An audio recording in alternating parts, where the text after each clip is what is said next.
வணக்கம் நண்பர்களே. இன்று நாம் பார்க்கக்கூடிய தலைப்பு மகர ராசி பொதுகுணம். பொதுவாக மகரத்தினுடைய ராசி அதிபதியாக லக்னாதிபதியாக வரக்கூடிய நபர் சனி பகவான். சனி பகவான் சூரிய பகவானினுடைய மகன் என்பது பலருக்கும் தெரிந்ததே. இவர் பார்த்திங்கன்னா இந்த ராசிக்காரர்கள் கடல் என்ற தத்துவத்தின் அடிப்படையில் வாழ்க்கையை வாழக்கூடிய நபர்களாக இருப்பார்கள். கடல் என்ற தத்துவம் என்பதற்கான பொருள் என்னன்னு சொல்லி பார்த்தீங்கன்னா, கடல் அலை போன்ற குணம் படைத்தவர்கள் மகர ராசிக்காரர்கள்.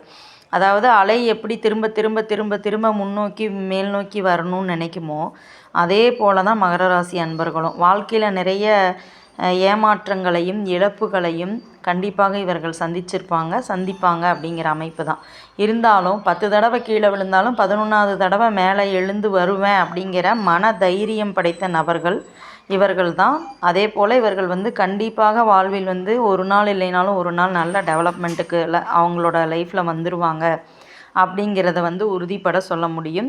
மேலும் இவர்களுக்கு தனாதிபதியாகவும் குடும்பாதிபதியாகவும் சனி பகவானே வரக்கூடிய காரணத்தால் இவர்கள் நேர்மையான வழியில் சம்பாதிக்க வேண்டும் என்ற எண்ணம் உடையவர்கள். மேலும் குடும்பத்தின் மீது மிகுந்த அக்கறை செலுத்தக்கூடிய நபர்கள்.